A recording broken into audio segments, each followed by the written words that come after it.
جس پہ بات کرنے والے ہیں وہ پاک ناپاک چیز کے بارے میں خدا ہمیں سکھاتا ہے کہ تم لوگوں کے لیے کون سی پاک چیز ہے اور کون سی ناپاک چیز ہے۔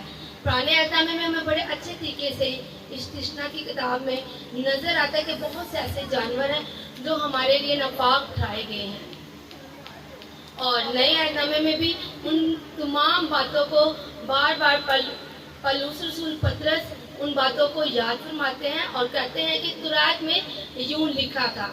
میرے عزیزو، جب ہم لوگوں سے بات کرتے ہیں تو وہ پاک ناپاک جانور کے بارے میں کہتے ہیں کہ تمام چیزیں اب ہمارے لیے پاک ہو گئی ہیں، لیکن جب خدا نے تورات میں ان تمام چیزوں کو ناپاک کرایا تو آج بھی میرے عزیزو وہ ہمارے لیے ناپاک ہے۔ استثنا کی کتاب میں وہ واضح طور پہ کہتے تھے جس کے پاؤں نیچے سے ان کے درمیان میں جگہ ہو اور منہ سے وہ بار بار اپنی ڈائٹ کو چباتے ہوں، یہ جانور آپ کے لیے پاک ہیں۔ اور جن جانور کے اندر یہ دونوں چیزیں نہیں ہیں وہ آپ کے لیے بھی ناپاک ہے، اور جو ایک جانور کے اندر چیز ہے اور ایک کی نہیں ہے وہ بھی آپ کے لیے ناپاک ہے۔ جس طرح جب سور کو دیکھتے ہیں وہ اپنی ڈائٹ کو بڑے اچھے طریقے سے چباتا ہے، لیکن اس کے پاؤں، اس کے کھر جو ہیں وہ جڑے ہوئے ہیں، اس لیے لہٰذا وہ بھی ہمارے لیے ناپاک ہے۔ میرے عزیزو، ایک یہاں پہ میں خوبصورت مثال دوں گی۔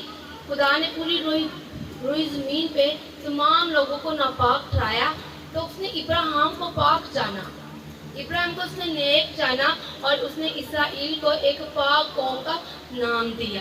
اس نے کہا کہ یہ میری پاک قوم ہے، میں ان کا خدا ہوں۔ اور خدا نے جب بابل سے ابراہیم کو نکالا تو بابل کی تمام چیزوں سے خدا کو سخت نفرت تھی، وہاں کے لوگوں سے نفرت تھی، وہاں کے رہن سہن کے جو گندا ان کا طریقہ تھا اس چیز سے خدا کو نفرت تھی، لیکن خدا ابراہیم کو جانتا تھا، ابراہیم کو اس نے وہاں سے نکال لیا۔ اور میرے دوستو، جب ابراہیم کو بابل کے علاقہ سے نکالا تو ایک بڑی خوبصورت بات مجھے ابراہیم کی زندگی میں نظر آئی۔ ابراہیم دوبارہ بابل کو نہیں لوٹا، کبھی بھی نہیں لوٹا۔ بہت دفعہ اس کی زندگی میں یہ واقعے آتے ہیں اور وہ جانا چاہتا تو جا سکتا تھا، یعنی جب اسحاق کے لیے اس نے بیوی کو چوز کرنا تھا تو وہ وہاں پہ جا کے اپنے بیٹے کے لیے ایک لڑکی کو ڈھونڈ سکتا تھا، لیکن اس نے اپنے نوکر کو بھیجا، اور اس نے اپنے بیٹے یعقوب کے لیے بھی، پوتے یعقوب کے لیے بھی جب اس نے کوئی لڑکی چوز کرنی تھی تو وہ خود نہیں جاتا، نہ اسحاق جاتا ہے، بلکہ یعقوب خود اس علاقے میں جا کے اپنی بیویوں کی نگہبانی کرتا ہے۔ 20 سال وہ اس علاقے میں رہتا ہے، لیکن ابراہیم اس علاقے میں سے ایک دفعہ نکلا اور دوبارہ اس علاقے میں وہ نہیں گیا۔ میرے عزیزو، ہمیں بہت خوبصورت اس کی زندگی ایک لیسن ملتا ہے۔ جب خدا نے اسے ناپاکی سے نکالا تو وہ دوبارہ ناپاکی کے اندر ایک دفعہ بھی نہیں گیا۔ آج مجھے اور آپ کو بھی خدا نے ناپاکی سے نکال لیا ہوا ہے۔ آج آپ اور میں اس کے لہو کی قدرت سے پاک ہیں، اسی وجہ سے آج اس کی حضوری میں ہم موجود ہیں۔ یرمیہ میں کہتا ہے کہ کس میں اتنی جرت ہے کہ جو میری حضوری میں آ جائے یا میرے قربت کو حاصل کر لے۔ یرمیہ کی 31 باب میں واضح طور پہ خدا یوں فرماتا ہے۔ آج اگر ہم یہاں پہ ہیں کہ خدا کے فضل سے ہیں، اس کی محبت سے ہیں، اس کے لہو کی قدرت سے ہیں۔ میرے عزیزو، جب یہودیوں کو خدا نے روئی زمین کے تمام لوگوں میں پاک ٹھہرایا تو ان کے ذہن میں ایک ہی بات تھی کہ ہم خدا کے لوگ ہیں، خدا صرف ہمارا ہے اور ہم اس کے پاک لوگ ہیں۔ وہ دوسرے لوگوں کو نہ چیز سمجھتے تھے، دوسرے لوگوں کو وہ کتوں سے تشبیہ دیتے تھے، سوروں سے تشبیہ دیتے تھے۔ جس طرح کنعانی عورت خداوند یسوع مسیح کے پاس آتی ہے اور کہتی کہ میری بیٹی بیمار ہے، میں چاہتی ہوں کہ آپ اس کے لیے شفا جاری کر دیں۔ تو اس نے کہا کہ لڑکوں کی روٹی لے کے کتوں کو دینی روا نہیں ہے۔ میرے عزیزو، اس عورت کا ایمان اتنا مضبوط ہے، اس نے کہا ہاں مالک، ہاں میرے آقا، میں کتا ہوں، لیکن میری نظر تیرے ٹیبل پہ لگی ہوئی ہے، جب تیرے ٹیبل سے گرے گا ٹکڑا تو میں اسے ریسیو کروں گی۔ خدا نے کہا کہ میں نے ایسا ایمان تو اسرائیل کے کسی بھی انسان کے اندر نہیں دیکھا۔ جب بیٹی تیری بیٹی نے شفا پا لی۔ میرے عزیزو، خدا نے وہاں پہ ایک خوبصورت لیسن ہماری زندگی کے لیے رکھا کہ خدا نے نہ پاک اور قوموں کے لیے بھی یعنی غیر قوموں کے لیے بھی شفا کو جاری کیا.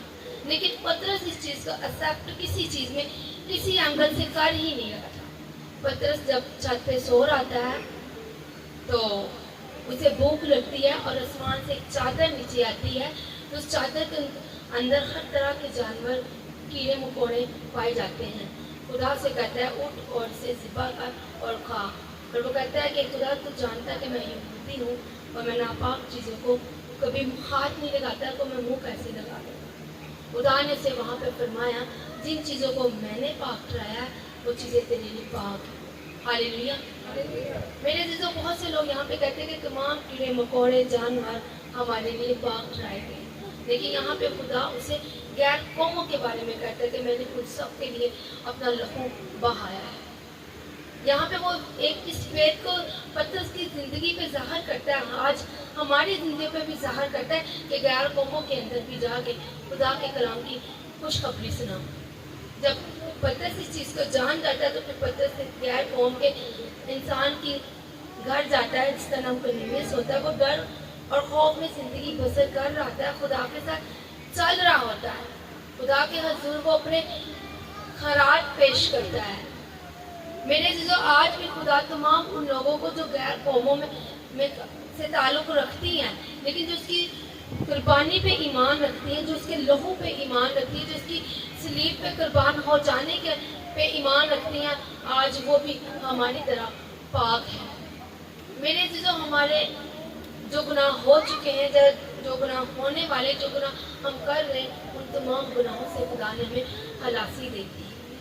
ہم اس کے فرزند ہیں. ایک بات یہاں پہ اور بتاتی جاؤں, بہت سے لوگ کہتے ہیں کہ ہم کبھی گناہ نہیں کرتے.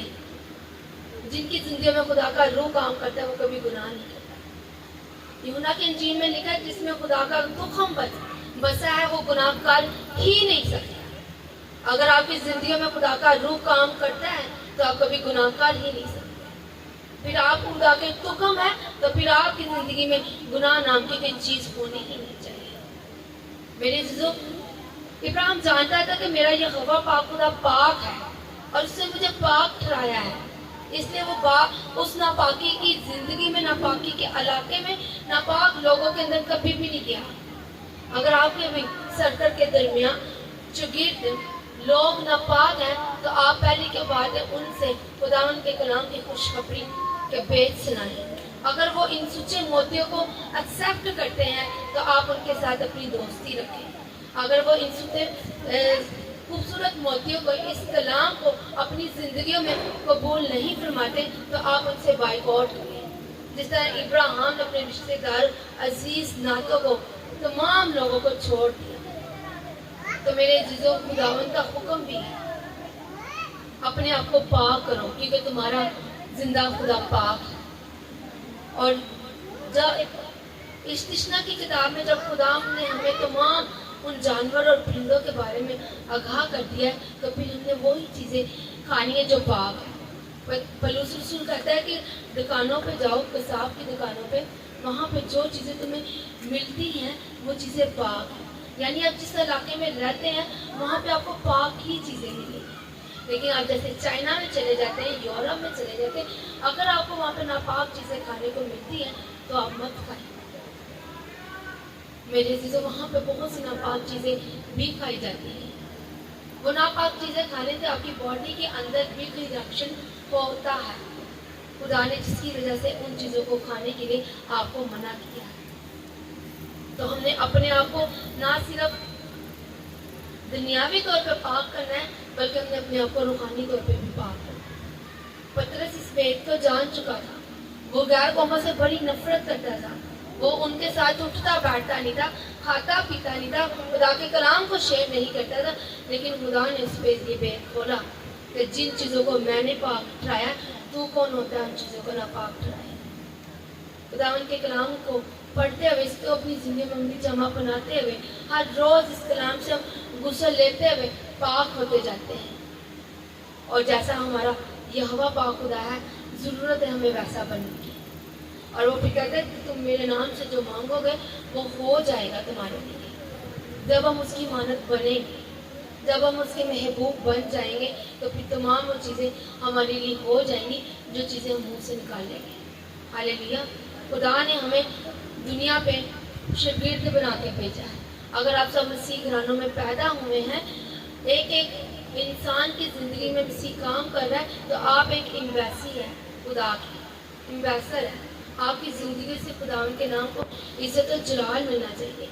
ہم سب کی زندگی سے، لائف سٹائل سے ہم نہیں بلکہ ہمارا یسوع نظر آنا چاہیے، تاکہ دیکھنے والی زندگی ہماری وسیلے سے باعث برکت ٹھہرے اور ان کی زندگیوں میں ہمارا نور چمکے، اور جو طریقے میں زندگی بسر کر رہے ہیں وہ بھی نور کی طرف آئے. ہاللیلویا. خدا ان کے پاک کلام